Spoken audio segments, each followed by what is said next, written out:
Hey folks, Troy Dooley, the Beachside CEO, and I hope you guys are having a rocking morning. I tell you what, it is definitely the high down here because it is rainy. It's a little chilly. It's supposed to be down to 40 degrees tonight. So we are, I think we're going to change our plans. I don't think we're going to go knocking on doors with the kids, I can tell you that. Hey, it's been a great week, and I have totally been on the phone with folks talking about what our topic's going to be this morning. So that's the exciting part right there, because so many times people roll through life, they roll through business, they roll through their marriage, it doesn't matter what it is, and they are not collaborating. So I know where we're going to go with this. Hey, as you guys know, Maple Street is one of my biggest supporters. I love these guys.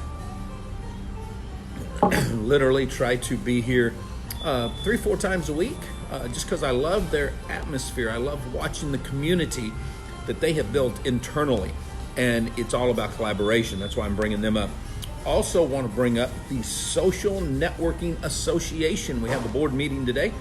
They are a phenomenal association that, again, fits collaboration. And today we're going to be talking about sustainable collaboration.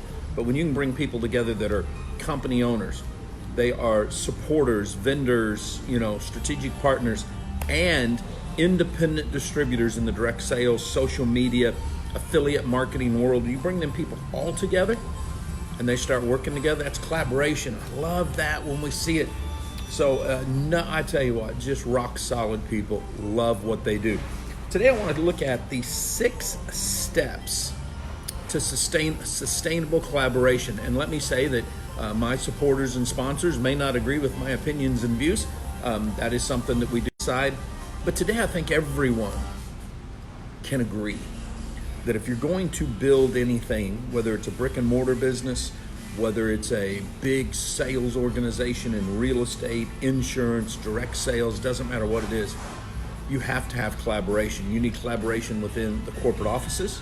You need the collaboration, especially if you're what we call cloud-based today. Tim Ferriss popped that years ago to where you're out there keeping the expenses low. It's what we call a very light startup. You want to be able to do everything you can to be out there doing something. You have to really collaborate then. We see a lot of sustainable collaboration coming into the virtual assistant world, where you have an assistant, and instead of her or he being that administrative assistant that's right there at your doorstep, they're virtual out there somewhere taking care of that. And that's what we want to talk about today, because this is what's needed. And excuse me, still coming over this cold. Actually, just coming off a 48-hour round trip. I went up to North Carolina to pick up our youngest daughter from my oldest daughter and bring her back home. She got homesick, wanted to be here for Halloween, so I left Tuesday morning and got back home late last night and put on a new front door, screen door, and a back screen door for the biggest one. So I have fun. I rabbit trail, but that's collaboration in and of itself. Daddy, my husband's been deployed. I need a storm door on the front of the house, and I need a screen door on my sliding glass door. Yeah, I'll come do that for you. And in the interim, I'll pick up a 10-year-old and bring her back home. So collaboration is the key. But on my road trip, in fact, let me say this. Some of the interviews that I was able to conduct while on the road, I'll be talking about this weekend, because it's all within the happy coffee niche. This is going to be, this weekend's going to be some, I think, powerful information that we're going to share on the news and opinion edition of Breakfast with the Beachside. So let me say that. But let's hone down. Let's get down to business now. The 6 steps to sustainable collaboration. Number 1, learn to listen, not talk. Now that seems to be a theme. Good communication isn't always about talking. Collaboration isn't always about talking. It's about listening. It's about asking some extensive questions, understanding what those questions are going to present, and then shutting up so the whole team can start answering them. See, the only way to collaborate is for everybody to be working in tandem. It doesn't mean that there won't be tension. It doesn't mean that there won't be some difference in opinions. It means that together you're going to come out of a meeting, out of a You're going to come out with a purpose that's all conducive. Everyone has committed to that. So that's it. You've got to ask extensive questions. You've got to engage in a self-check. Okay, so many times, especially if you've got that alpha personality, you're out there, you're a driver, you're go, go, go. You have to learn, whoa, I may have the authority, I may not have the competency. So let's collaborate, let's put this together. You've got to become comfortable in evaluating yourself. You've got to become comfortable in letting others evaluate you. So number one, learn to listen, not talk. Empathy. Now listen, some people don't have empathy. They don't have feelings. They're logical, they're direct, they're systematic. They don't get that. If that's you, you might need to get some help. You might need to read some good books. You might need to focus on this, because you have to be able to practice empathy, and you cannot mistake sympathy for empathy. Okay, empathy is understanding where a person's coming from and helping them push through it. It's understanding where they're coming from and applying it yourself. Empathy is that poor me attitude, okay? And there's no room for that in collaboration. Understand the past hurts, understand the past situations, come together and grow through it. That's what you have to do. Number 3, and this is a big one. This is one I think we all struggle with from time to time, and it's just a given. And that is, you've got to embrace the feedback. Okay, too many times, again, going back to number 1, we want to talk.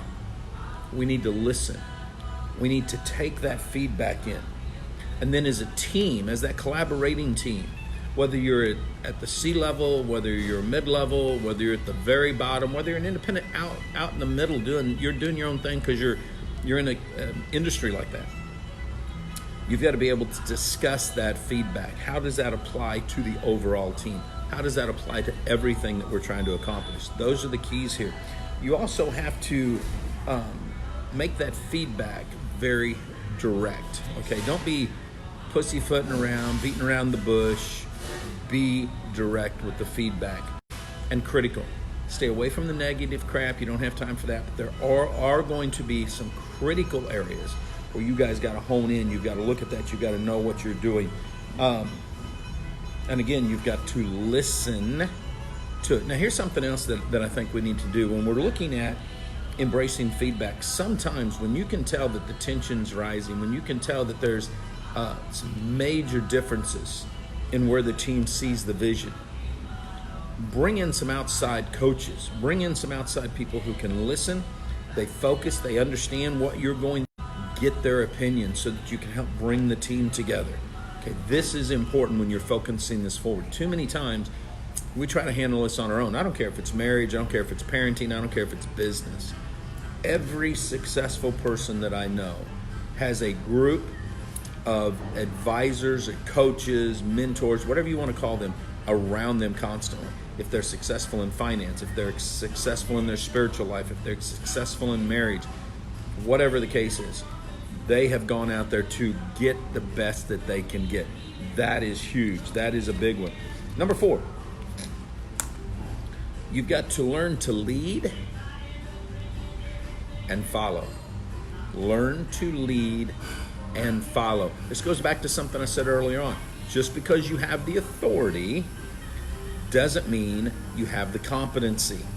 Sometimes we think because we've ranked up, because we're the CEO, because we're in charge of this group, because we have a large team under us, that we have the authority to make decisions. I saw this a lot. I saw it a lot in the insurance industry, but here's another place that it's real big. We see it a lot in the direct sales industry. We hear this, follow the system. Don't change anything until you've hit a certain rank. Duplicate. All this is phenomenal. I think it's all great. However, you may have ranked up. Things may be changing. You need to follow somebody else's guidance for a bit. I saw this prevalent during about 2007, 2008, as we watched social media and blog explode. There are people that honed in on that as their craft. their businesses started exploding. We saw online sales funnels start to come and start to grow. We saw that social media optimization get out there. Well, most people had no clue about that, so you have to follow someone on your team, someone you're collaborating with. So learn to lead and follow. That's the only way to do that. And one of the things you have to do, again, you've got to increase your self-observation, your self-reflection. Okay, so am I working with the team? Am I literally collaboration and becoming dictatorial again? I'm trying to take control, because you cannot do that. You can't do it with customers, you can't do it with your employees, you can't do it with your sales force, you can't do it even with your strategic partners that are your vendors. I had a good conversation this week with a formulator, and we were talking about that, because so many of his clients, they come to him, he creates something, his teams put it together, and then they want to shift, they want to change. And when he says, hey, we're going to have to stop using an ingredient or stop doing something else, and here's why, and he shares the information, so many times his clients don't want to do that. They don't want to collaborate. They just want to go their own direction and do something else, because they're looking at that instant gratification. They're looking at shifting that in a different direction. Can't do that. We have to learn to lead and follow. Number 5, speak with clarity. Listen, one of the biggest downfalls of individuals, biggest downfalls in marriages, biggest downfalls in trying to parent kids, really biggest downfall in anything is not speaking with clarity. Here's what I mean by that. We assume we know what the other person's thinking. We assume the person's going to say. And when that takes place, collaboration ends. And you do not want that whatsoever. If you're not willing to articulate with very much clarity on everything in the collaboration meetings and out, then you're not going to make it. And here's why. If you guys aren't clear when you're collaborating together as a team, the message won't come out clear.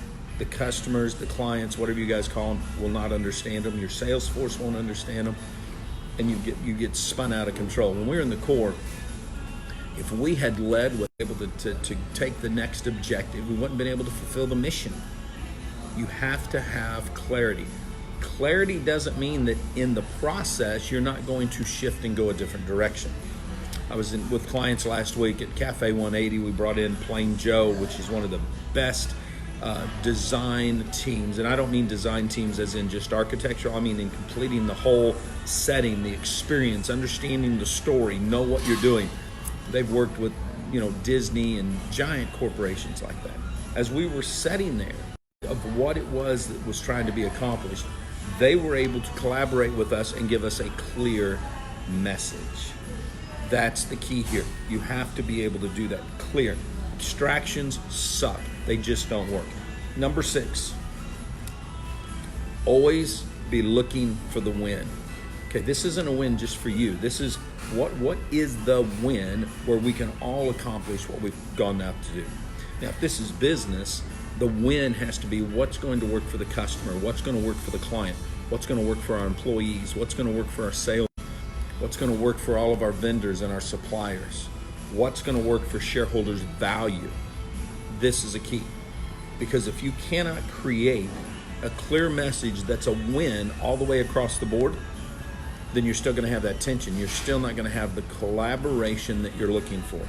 So in order to push forward into that collaboration stage where you have sustainable collaboration, no matter what the mission, no matter what the vision, no matter what the purpose, then you have to follow the 6 steps. I'm gonna sum it up. I'm gonna let y'all get over to work. Number 1, learn to listen, not talk. Just because you're the leader doesn't mean that you have the competency in where you're going. Doesn't mean that you've got the end of all ends. You have to listen if you're going to collaborate. Number 2, practice empathy. If empathy is not one of your strengths, if empathy is not something that you know how to deal with, if you don't understand how love and mercy applies in your environment, get some help in that area. Number 3, embrace the feedback.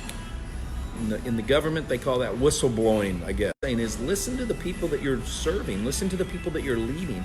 Tyler Reagan calls this life-giving leadership. Listen, okay, and apply that. It's the only thing, you have to embrace that feedback. Number 4, learn to lead and follow.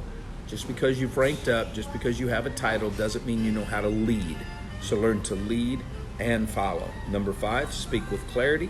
Know exactly what it is you're trying to accomplish. And number 6, always look for the win. That is the key. That's where you want to go. I see this a lot. Matter of fact, that last one, lead with the win for a minute, because I see this a lot with Lena, who's my gymnast, okay? Because they individually are building their skills, okay? Because at the end of the day, it's an individual type of sport. You compete against your other teammates in some areas, you compete against yourself. However, that sustainable collaboration comes from the fact that as a team, you want to take that overall team score. You're praising and rocking each other out. You want the best score that you can get. But when you collaborate, you're collaborating. And when you go to state, or when you go to regionals, or when you go to nationals, you're not sitting there saying, oh, please, me. What you're doing is saying, we want to take the best on the team so that the team can win. That's the key here, guys. So, hey, have an awesome day. Stay strong, stay humble, and you've been listening to a voice in Main Street America.